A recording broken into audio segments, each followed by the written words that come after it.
Okay, ladies and gentlemen, today we have Emily and Jess of Joybird here at the Rtisan podcast. How you guys doing today? So good. Awesome. So, I first met you guys at a Western showcase kind of satirical thing for a friend of ours, Charlie Wednesday, him and Mrs. Wednesday night. And you guys were doing country music there, if you want to call it that. But how do you guys classify yourselves? Like, what brand of music? Definitely, I would say folk artists. Folk, some people, sometimes it becomes in the country realm as well. We play some old time too. Yeah. Okay. American roots music. Yeah. So definitely folk. What influences kind of do you guys have musically? So many. You Yeah. go first. So I love like ballad singers. Michael and Carrie Klein are a huge inspiration and influence, but Gillian Welch lyrically is just speaks right to my soul. So those are the first two that come to mind. Yeah. I think, I grew up, my first CD I ever bought was the Dixie Chicks. And I think I was so just wanted to be a Dixie Chick. But I never actually thought that would be my life. Like, I didn't think that would happen. And not that it has or is even ever going to, but I think that was a big influencer for me, is like country music that my parents listened to, or my dad anyway. And then, as far as like when I started thinking about writing songs, Gillian Welch is an American roots folk contemporary artist that's just really powerful, and like I connected with a lot, and that's kind of how Emily and I connected to. Right. A lot of people, I think, who play folk music feel that way about her. And then I also feel extremely influenced by Louisiana music, Cajun music, and Lucinda Williams is a songwriter from Louisiana that I love a lot and admire her singing. And then, in other respects, we both listen to classical music and soul and R&B a lot, and we love we geek out about Jamila Woods together all the time. Hey. And Chance. Yeah. We're, I don't know, So we got a lot of different musical influences going on here. So it's not just folk and it's not just country. It's everything that's happening right now influences you guys' music. But the medium you choose to use primarily is the more folk, traditional folk, if you can call it that, I think a big piece of that for me too is growing up with it, just having around the house and playing music on the porch, and that music for me will always feel like home. Sure. And when I play it with other people, it brings me closer to them in a way that I really love and have found in places. Yeah. But I do love all the kinds of music, and will roll my windows down and listen to just about everything. No doubt. I can dig that. Mine was the opposite. I didn't grow up with it, but when I discovered it, it felt like I grew up playing classical music on the violin, and music was a thing that was separate from my friendships or my life in a certain way. That took away from my friendships. And then I discovered folk music and old time music, which is about coming together and about dancing and just it became a new family, a new way to think about music that was social instead of just a thing you did in a room or on the stage for a bunch of people by yourself. Right.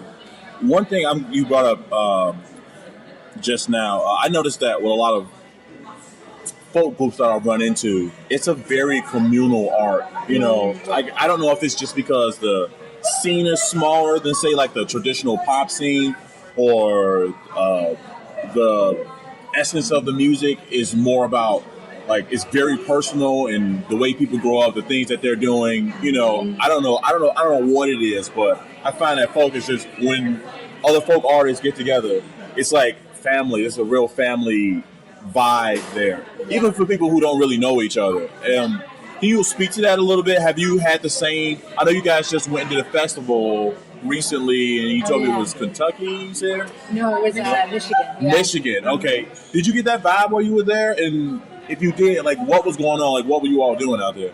Yeah.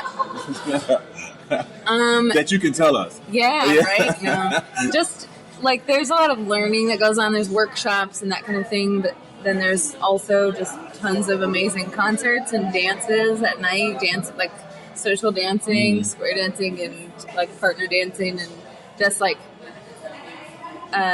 jamming occasionally. It was a little cold, but It was cold. Yeah. Really? It was cold. I mean, the origins of quote unquote folk music, which like has gone through a lot of different iterations Right. in our own country's history, and like the revival of the 60s is like sort of maybe how most people think about folk Right. music when Yeah. they hear that word. But really, like, that, the origin of the music, I think, is like just music of the people that was like a tool for teaching their kids and for like dealing with the shit that was really hard in their life, Right. like people dying all around them, and like so much of our music, like the basis of our music is rooted in like African music too, and people like stolen, but you know, Right. like also just like the music of dealing with like really tough shit and coming together Right. about it. That's like the very basis of what it is, and I think it still feels that way. Right. Like, I think a lot of people, young and very old, really like the kind of music that is like dancey string band music. Right, They're sure. attracted to it and they don't know why, and I think Yeah. a lot of it is just that. It's like what it's for. Right, right. It's like healing. It's meant to like. It's not meant to sell. It was Sure. never made to be on a stage. It was made to be shared. Yeah. Sitting in a circle, playing music or singing. Me to me, you know, Yeah. just like And I feel like there's that moment sometimes where you're sitting in a circle playing music or sitting in a circle singing together, and all your voices come together or all the music comes together, and for a moment everything else is just gone. Yeah. It's so beautiful, and that's such a different kind of connection Right. than any other connection. yeah. That you come back to it again and again. And my family's been playing out and going to that festival since 1975. It's a long time. And so to be a part of that like history and to be like singing songs for Yeah. kids at that festival, Wheatland Music Yes. Festival, and like being a part of the next group of kids that's coming up hearing ballads and things like that is really is where it's at for me. You know, it's such a special thing. Now, I happen to know that both of you all are educators and you're also musicians. So, you know, one thing I like to talk about with my fellow musician friends is their role in educating and how important it is to spread what it is that they're doing onto children. Not necessarily forcing folk down their throat, or like forcing jazz, or like a lot of us have horror stories about practicing scales for hours. You know, it's like, but encouraging them to learn to express themselves artistically through music, you know, and using that as a tool to better themselves or to connect with other people. Yes. How do you all go about that teaching, and what have you learned from the children, you know, about yourselves and about the way that you teach and about music? Like, how do you, like, just tell me about your approach in that. I know that's a long form answer, but just let it roll. So I went from working with young children to working with teenagers to working with teachers who work with teenagers as an administrator. And I think through all of that, it's all just about see people and hear people and be kind. Because whether you're supporting a teacher or whether you're supporting a young person or a student or a really little kid who's 4 and just trying to figure stuff out, Right. They'll remember how you make them feel before Right. they remember anything else. And so that's been what I'm like striving toward, even Right. as I kind of move away from direct service with children and young people, and move toward supporting teachers and instructors more. It's still just be kind and think about how you're making people feel, and are Right. you making them feel heard, and are you giving them the space that they need within that, you know? Yeah. Yeah. I work with a lot of really young kids, and I think that's a lot of. I haven't spoken those words before, and it feels so true. Like I just said it myself, because it's like,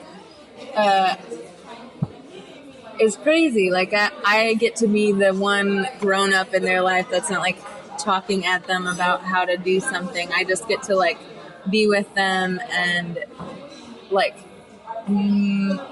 make music and be free and to show them how to like express joy or just feel joyful and silly and like but also it's like an intense learning process, and they're growing and they're like learning to think critically about stuff, and they can apply musical skills in other places.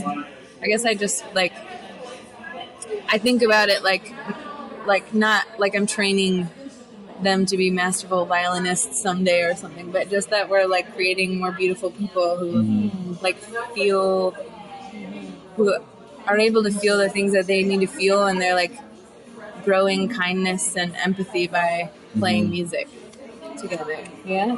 That's like, I grew up playing violin with this like Suzuki method, and that is Dr. Suzuki, Shinichi Suzuki is this guy from Japan who's like kind of formulated this whole idea of teaching really young people, and it was just about like nurturing them with love and kindness and like making them into beautiful people. Right. By working at a task that was like musical and that could be shared. I love it. That's awesome. That's beautiful. I know I've stayed in contact with several of my kind of instructors throughout elementary school and high school. I was fortunate enough to be like all state in high school and all city and whatnot, and I've made really great connections with teachers and administrators. And to see the arts, not just music, but arts kind of die in public schools, you know, for a lot of people. It's like our parents' generation and before. That's how they got like their introduction into the world of art, you know, and like in any capacity. And to see it for whatever reason, financial reason, it's like literally dying. And personally, I know music saved my life, you know, and not just by giving me something to do, but we always talked about like learning how to express yourself. Every friend I've ever had that has ever mattered to me, I've met through music. Every last one of them. And I don't think it's coincidence. You know, I didn't plan for it to happen that way. They just came into my life through music, and they've grown on me. They've taught me things. I've learned from them, you know. I've learned to be a better man through music, you know, and even if it's something as simple as being able to sit down for an hour and do the same thing over and over and over again, that is a skill I've been able to apply to other things in life, you know, and it's like, oh man. And then as a musician, when you're playing in a group, you know, you have to bring everything you can to the ensemble, but you also have to leave space for somebody else to express themselves. Absolutely. My first old-time mentor, like old-time fiddle mentor, called it having big ears. You gotta have big ears. You do. You can hear what's going on, and it's not all just about you. You also have to have a big heart, too. You know what I mean? You have to be super considerate, you know, because if you're the one always talking, no one else can really express themselves. And if you're always talking, give them time to get it out while I interrupt you. Yeah, it's fine though. It's fine though. That's cool. And accept it for that being their art and their way of saying that, or you know, like and accepting what comes out of you and loving it, like compassion for yourself. Right. What you create is a big part of like making music and getting better at music, I think. Right. And on a very personal level, it's also important to know that you aren't the best. Yeah, totally. You know, like, because you think you're good at something, and then you run into somebody who's like a dynamo, and they're like 10 years younger than you. You're like, where the hell did you come from? You know, but there's a certain level, there's a certain like humbleness that gets applied to you when you show up, and then it's like, oh man, I'm A, not as good as I thought I was, and B, I need to go back and get better. You know, like balancing that. Yeah, if you can apply that to almost anything you do in life, you'll be like, it's almost impossible for you not to be a better person. You know, like it's just like, okay, I got things I need to work on. Like love that person who's better than you at it. They're taking your gigs. That's hard for me. I start to feel really. I notice this like anger in myself lately a lot when I know that I notice it, and it's like. just have to like cut that out and like love that they're that great and like gain inspiration from it instead. Use it. Like what's good for one of us is good for all of us. Yeah. You know? You know, it's important to have a goal or to have people who are better than you or in any capacity. Maybe this person doesn't have like the technical chops that you have, but they're way more expressive than you. You know, it's like, oh my God, I need that. You know what I mean? Like I need to learn how to do those things. And it just gives us an opportunity to have something else to aim for. You know, if you're always at the head of the pack, then where do you go to learn? That's the You know? end. Yeah. And we know the more you learn, the more you realize you don't know. So yeah. So I know you guys are playing around Chicago a lot, and you just said you were in Michigan doing festivals. What is like the immediate goal for you guys? You know, is it more teaching? Is it more albums? Is it like what is the hope here? I definitely, I'm formulating my goals. I think I'm always met with how like long of a process it is and wanting it to happen right away and knowing that it can't. But like, I would love to keep making albums and find a record label that suits me someday and keep supplementing that kind of work with teaching and all the other kinds of work I do that I enjoy. And Jess won't say this, so I will. She has a beautiful album that's out already called Long Time Exhaling. And you can find her 2 projects. Her previous project is called Jess McIntosh Band, and her new project is called Joybird. One word, Joybird.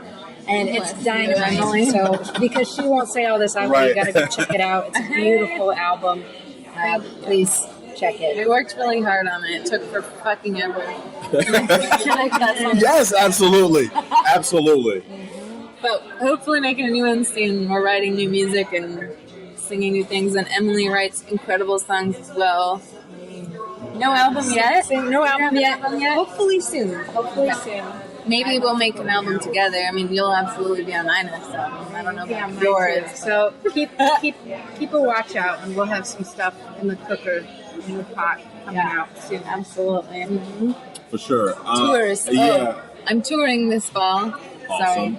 So in November through the Midwest. It would be like Illinois, hopefully Wisconsin, Iowa, Indiana, Kentucky, Ohio, Michigan, and for like a week and a half, maybe. Literally the entire Midwest. All the states you might consider the Midwest. Yes. No Except doubt. for Kansas, which I don't really believe in. That it's not the Midwest. I don't believe in It's Kansas something else. either. Yeah, it's not a real place. No one actually And lives that'll there. be with Aaron Smith, who's a really beautiful bass player. Doing a duo tour. Beautiful singer, bass player, banjo, guitar player. Everything player. Definitely a big player in the Joybird project.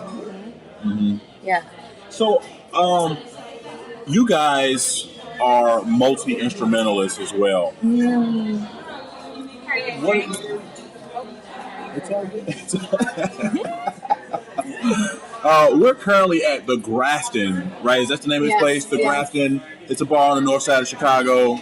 We're here recording, so if you hear any background noise, that's what it is. That's fine. We'll plug this place. It's pretty clean in If you guys here. want any onion rings, just shout and let us know. We'll get you some. Yo, I just seen somebody bring out a plate of onion rings, and they look freaking phenomenal. I don't know why we turned them away.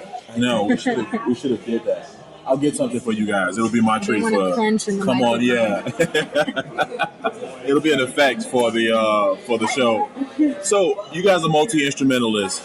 How does that affect you being a duo?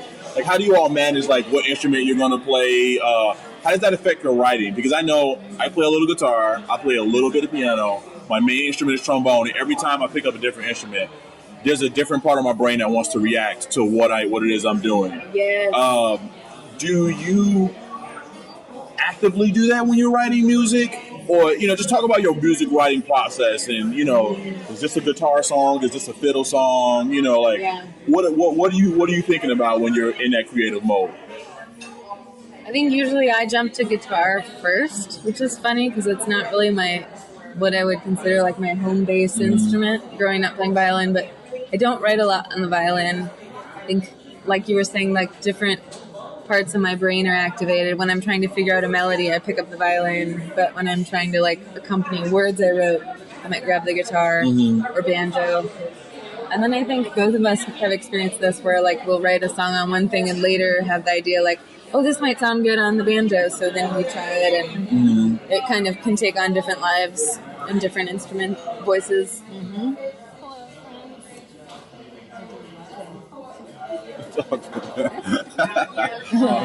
My friends saying hi. I would say it's the same for me too. Although piano and organ are probably my most native language, and those aren't around for me because I don't have the space to have them around. And so that's what I used to write all my songs on until I moved to a very small apartment in a very big city. So now it's guitar and banjo. But I agree with Jess in that the voice of the instrument can help shape the voice of the song. Yeah, so definitely. if I'm writing on banjo, it's a really great way to find tunes I might not have found. Sometimes the song will come right to you, and then you just got to pick up an instrument and make it happen. But it can really help when you're stuck, too. Cool things can come from, that like limitation or just only having a certain instrument around. Then you hear it in a different way. Or it's a nice songwriting exercise sometimes to grab an instrument that's not familiar and just see, because your mind, like when you know an instrument really well, you have tendencies that you just fall right into, and you just sort of like slide into the grooves of what you normally do. And I think when you pick up an instrument that's unfamiliar, you're like a baby making fresh sounds and everything's new and it's like so fresh that way. So that's kind of a fun thing to try. Awesome. A couple more questions before you guys go. They got a set in like 15 minutes, and they got to warm up and whatnot. What type of songs do you all typically write? Like, is it just whatever you're feeling at the time? Is there usually a goal in mind when you get ready to write, or is it just you just like, oh, I should write this down, and you come back to it? You know, like what is you guys' creative process for writing? For me, it always starts with a feeling, like a feeling of I need to sit down and write a song. Okay. And then from the feeling comes the music. I may actually need to start starting up. I haven't opened any of my cases. Okay. But I would say that it's always different for me. Like sometimes the song comes out and it was already written, and sometimes I work on it for 2 years and I make an album and then I rewrite the whole song. Right. That's a real thing. That is a real thing. A couple of those tonight. Sound different than they do on the albums. For sure. All right, guys, we're going to wrap it up. We have Jess and Emily here of Joybird and on the Rtisan podcast. We're going to post their social media links so you can find them. Of course, man. Of course. Thanks for sitting down with us. You guys are the best. Yes, you guys are the best. Hey, we got a lot of more content coming up in the future. We want to thank the States for coming and sitting down with us, and follow them on their social media. Oh, Rtisan. Hey. Thank you so much. No problem. Thank you. I appreciate it. I'm going to set my stuff up. Yeah, man. I'm gonna stick around and check you guys out. Yeah. Hey, our fans. Hope you guys enjoyed that podcast featuring the dynamic duo of Emily and Jess of Joybird. They are available for booking, and you can find them on their social media at the links below. Stay tuned for more pods in the future. But before we go, if you or someone you know would be interested in being a guest on the show, please feel free to have them email us at theartisan1@gmail.com. That's theartisan1@gmail.com. Check the description below for details. Until next time, our fans, stay creative.